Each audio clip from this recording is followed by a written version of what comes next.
अशोक गहलोत सरकार द्वारा विधानसभा में पेश किए गए बजट 2022-23 में भिलवाड़ा को मुख्यमंत्री अशोक गहलोत ने कपड़ा नगरी को स्मार्ट सिटी की सूची में शामिल करने का संकल्प दिखाया है। स्मार्ट सिटी बनाने की घोषणा के साथ ही अपने बजट में औद्योगिक प्रोत्साहन के लिए रीको की ओर से खेमाड़ा, खागला, फतेहपुरा, समेलिया, कीड़ीमाल एवं फूलिया कला में औद्योगिक क्षेत्र विकसित करने की घोषणा की है। उद्योगों के साथ साथ स्वास्थ्य सेवाओं को बेहतर बनाने के लिए मेडिकल कॉलेज में न्यूरोलॉजी, यूरोलॉजी, कार्डियोलॉजी एवं गैस्ट्रोलॉजी की सुपर स्पेशलिटी सुविधाएं मिलेगी। शिक्षा पर भी फोकस करते हुए गहलोत ने एक कन्या महाविद्यालय की सौगात दी है।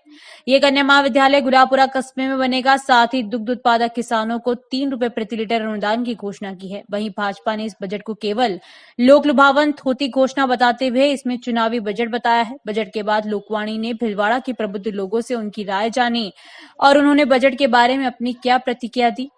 लोकवाणी पर देखें हमारे संवाददाता प्रहलाद तेली की ये रिपोर्ट। विधानसभा में कल पेश हुए गहलोत सरकार के बजट को लेकर भिलवाड़ा के लोगों की क्या प्रतिक्रिया है और इसमें और क्या सुधार की गुंजाइश थी, आइए हम चर्चा करते हैं भिलवाड़ा के लोगों से। सर, कल जो वर्ष 2022-23 का जो विधानसभा में बजट पेश हुआ, इस बजट को आप कैसा मानते हैं? सबसे जो बड़ी इसकी उपलब्धि है वो 125 दिन नरेगा के अंदर रोजगार की बात है ग्रामीण क्षेत्र के अंदर, और 100 दिन का रोजगार शहरी क्षेत्र में बेरोजगारों को देने की बात कही है। वो सीधा इसमें बीपीएल कंज्यूमर्स की परचेजिंग कैपेसिटी और उसकी खरीद की ताकत को बढ़ाने की बात करता है। दूसरी बात, जो स्मार्ट मोबाइल महिलाओं को देने की बात की है, उसके पीछे उनको इंफॉर्मेशन टेक्नोलॉजी के माध्यम से जोड़ना है, विकास की योजनाओं से जोड़ना है, कल्याणकारी योजनाओं से जोड़ना है और उसको कानूनी साक्षरता और दूसरी योजनाओं के साथ में उनको जोड़ना है, ताकि जाने वो ताने जो नहीं जानती उन्हीं महिलाओं का इस देश में शोषण होता रहा है और महिलाओं को जानने का अधिकार दिया गया है, अभिव्यक्ति की स्वतंत्रता के अधिकार को महत्व दिया गया है। जहाँ तक स्मार्ट सिटी बनाने की बात है, भीलवाड़ा एक उभरता हुआ औद्योगिक शहर है, इसका समुचित विकास किया जाना जरूरी है। भीलवाड़ा में हवाई अड्डा होना उतना ही जरूरी है जितना यहाँ पे अपना विकास के लिए राष्ट्रीय राजमार्गों का पुनः उद्धार होना भी जरूरी है और सड़कों की मरम्मत और टोल प्लाजा मुक्त होना चाहिए राजस्थान, इसका भी एक हमारा लक्ष्य होना चाहिए। जब तक उपभोक्ताओं को वस्तु और सेवाएं सही कीमत पे नहीं मिलेगी तब तक उपभोक्ताओं के साथ न्याय नहीं होगा और उपभोक्ता विवादों के समाधान के लिए प्री लिटिगेशन स्टेज पे सरकारों को मामलों का समाधान करना चाहिए, ताकि 70% मुकदमे अदालतों से कम किए जा सके, ऐसा निर्णय है। कैसा मानते हैं सर बजट को? बिल्कुल बेहतरीन बजट है और राजस्थान का ये आज़ादी के बाद सबसे सर्वश्रेष्ठ बजट है। मैं मानता हूँ कि इसमें गहलोत साहब ने जो सब धर्मों को, सब जाति को, सभी जो नागरिक है राजस्थान के, उनको जोड़ते हुए जिस प्रकार का बजट बनाया है, बिल्कुल एक बेहतरीन बजट है। और जो किसानों के लिए 5 रुपये का पर लीटर अनुदान देने की जो स्कीम है, उसके साथ ही जो किसानों के लिए तारबंदी की जो योजनाएं हैं, जिसमें अब एक व्यक्ति भी अपनी खेत की तारबंदी करा सकता है, पहले 3 व्यक्ति करा पाते थे, तो अब किसी के पास किसान को भी जाना नहीं पड़ेगा, किसान की सरकार स्वयं सुन रही है। उसके साथ ही जैसे भिलवाड़ा के अंदर भी एक कोर्ट खोलने की गहलोत सरकार ने एक घोषणा करी है। उसी के साथ जैसे सापरा हॉस्पिटल के अंदर उसको डायलिसिस व्यवस्था देने के लिए जो नई व्यवस्था लागू की है, ये एक बेहतरीन चीज़ है। और राजस्थान में ये जो अब बजट लागू किया गया है गहलोत सरकार के द्वारा, ये अब तक का सबसे सर्वश्रेष्ठ बजट है। और जो पुरानी जो पेंशन स्कीम है, उसको जो पहले की सरकार ने बंद कर दी थी, वो अभी इन्होंने लागू करी है। इसलिए यहाँ के जितने भी कर्मचारी हैं उनमें हर्ष का ये माहौल है और मैं धन्यवाद ज्ञापित करता हूँ हमारी गहलोत सरकार का, उन्होंने ऐसा बजट जारी किया। सर, बजट को लेकर क्या मानते हैं, कैसा मानते हैं इस बजट को? एक शब्दों में कहा जाए तो ये चुनावी बजट है, क्योंकि सरकार को ये चाहिए था कि महंगाई कम की जाए। आम जन को तभी फ़ायदा पहुंचेगा तो जब महंगाई कम होगी। महंगाई कम करने के बारे में इस बजट में कोई भी कार्य नहीं किया गया है। इसलिए ये जो बजट है एक तरीके से आने वाले चुनाव में मतदाताओं को लुभाने के लिए ये बजट पारित किया गया है और ये चुनावी वादे हैं जो कितने पूरे होते हैं ये समय बताएगा। सर, बजट को कैसा मानते हैं आप? सबसे पहले तो मैं आपके चैनल के माध्यम से राजस्थान के यशस्वी मुख्यमंत्री माननीय गहलोत साहब का धन्यवाद ज्ञापित करना चाहूँगा कि उन्होंने बजट के माध्यम से हर वर्ग को कुछ न कुछ दिया है, चाहे शिक्षा के क्षेत्र को ले लीजिए, चाहे चिकित्सा के क्षेत्र को ले लीजिए, या कर्मचारियों को पेंशन वापस चालू करने के लिए ले लीजिए, या महिलाओं को स्मार्टफोन उपलब्ध कराने के लिए ले लीजिए, हर वर्ग का ध्यान रखा है। ये माननीय मुख्यमंत्री जी की एक दूरगामी सोच है। ये सभी वर्ग को फ़ायदा देकर जो एक नीचे तबके के जो लोग दबे हुए हैं, जिनको जैसे नरेगा में 100 दिन की गारंटी को उन्होंने 125 दिन किया है, लोगों को फ़ायदा पहुंचाने का काम किया है।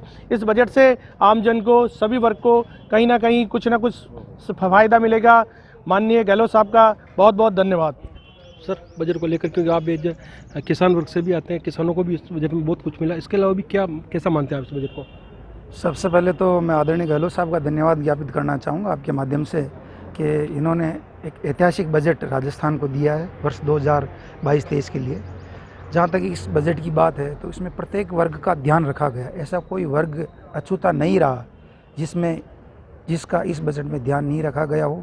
जहाँ तक किसानों की बात है तो 5 रुपये प्रति लीटर दूध में अनुदान, तारबंदी, और विशेष रूप से जो कृषि के लिए जो अलग कृषि बजट पेश किया गया, वास्तव में आज जो गांव में बैठा किसान वो गहलोत साहब की तरफ जिस तरह से देख रहा था, उनकी उम्मीदें इस बजट से पूरी हुई है। और दूसरी बात मैं ये कहना चाहता हूँ, जैसे आज आम वर्ग है या जो गरीबी लेखा के नीचे जो व्यक्ति जीवन यापन कर रहे हैं, आज उन्होंने जो रजिस्ट्री में छूट दी है, स्टाम्प छूट, वो भी बहुत बड़ा और सराहनीय कदम आदरणीय गहलोत साहब का है।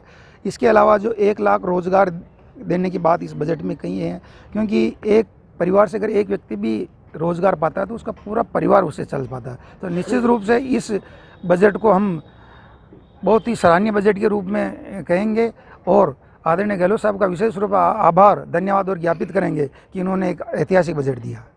बिल्कुल सर, बजट को कैसा मानते हैं आप? जो कल राजस्थान के मुख्यमंत्री और वित्त मंत्री अशोक जी गहलोत ने जो चुनावी बजट पेश किया है, ये एक तरह से खोखले वादों से भरा हुआ चुनावी बजट है और ऊंट के मुंह में जीरा जैसा है। आप 50 यूनिट की बात कर रहे हो, हर व्यक्ति के 200 से 250-300 यूनिट आती है। दूसरा, आप इससे अच्छा ये करते, आपकी बिजली की दरों में कमी कर देते।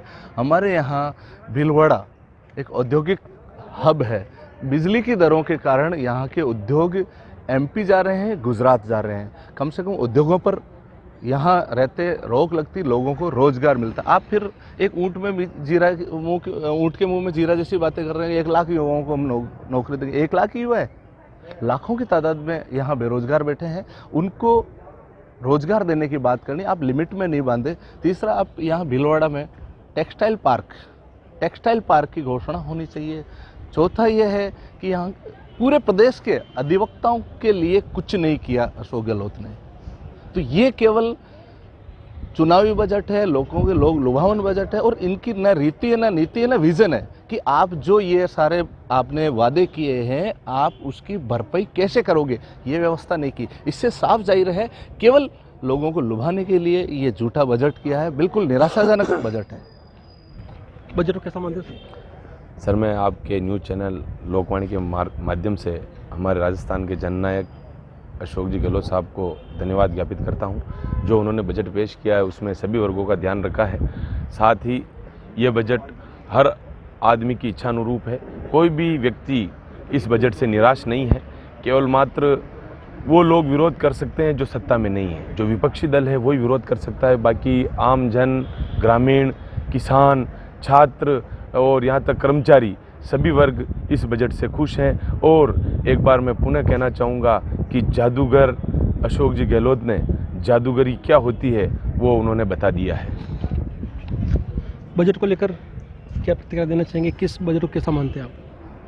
मेरा ये मानना है कि राजस्थान के यशस्वी मुख्यमंत्री जननायक श्री अशोक जी गहलोत साहब ने जो राजस्थान की जनता के लिए एक शानदार बजट पेश किया है, उस बजट को पेश होने के बाद सिवाय विपक्ष को एक कहावत है ना कि किसानी बिल्ली खंबा नोचे, उसके अलावा उनके पास कुछ रहा ही नहीं। चाहे मसला किसी भी वर्ग का हो, युवा वर्ग हो, महिला वर्ग हो, किसान वर्ग हो, हर वर्ग को लेकर उन्होंने बजट में शानदार तोहफे दिए हैं। युवाओं को इंदिरा गांधी रोजगार योजना जो उन्होंने लागू की है, निसंदेह युवाओं के लिए ये एक शानदार, उनको ऊर्जावान काम करेगा उनके लिए। और रही बात सरकारी कर्मचारी, अब सरकारी कर्मचारियों के लिए जो संजीवनी के रूप में अशोक जी गहलोत साहब ने पेंशन योजना लागू की है, करीब आज इस दायरे में 2004 के बाद 3.5 लाख से ज़्यादा सरकारी कर्मचारी है जो इस दायरे में आते हैं जिन्हें इसका सीधा सीधा लाभ मिलेगा। यानी यूँ आप हम कह सकते हैं कि 3.5 लाख परिवार सीधे सीधे इसका उन्हें फ़ायदा मिलेगा। तो मसला सरकारी कर्मचारियों का शिक्षा का हो तो कन्या महाविद्यालय हो, सेकेंडरी स्कूल को सीनियर सेकेंडरी में लगभग 4000 सीनियर सेकेंडरी स्कूल उन्होंने कन्वर्ट किए हैं। और अपने चिकित्सा में ले लीजिए आप, चिकित्सा में जहाँ 5 लाख से सीधे 10 लाख चिरंजीवी योजना के तहत किए हैं। तो मेरा ये मानना है कि इससे बेहतर कुछ नहीं हो सकता था। दिल खोलकर, मन खोलकर, सभी वर्गों का ध्यान रखकर अशोक जी गहलोत साहब ने ये बजट पेश किया है और उनका कोटि कोटि धन्यवाद। बिल्कुल, तो ये थे भिलवाड़ा के कुछ प्रबुद्ध लोग जिन्होंने बजट को लेकर अपनी प्रतिक्रियाएं दी। साथ ही जिस प्रकार हमको देखने को मिला और सुनने मिला, जिस प्रकार बजट के अंदर भिलवाड़ा को स्मार्ट सिटी बनाने के साथ ही कई घोषणाएं भिलवाड़ा के लिए भी की गई। लेकिन एक जिस प्रकार एक बड़ा एक मांग थी, जिस प्रकार मेगा टेक्सटाइल पार्क की, वो नहीं हो सकी, उसका जरूर यहाँ के लोगों को एक टीस रहेगी। लेकिन उसके अलावा भी जिस प्रकार प्रतिक्रिया हमारे सामने है कि अधिकतर जो लोग हैं इस बजट से खुश नजर आए हैं। लोकवाणी के लिए मैं भिलवाड़ा से प्रहलाद तेली।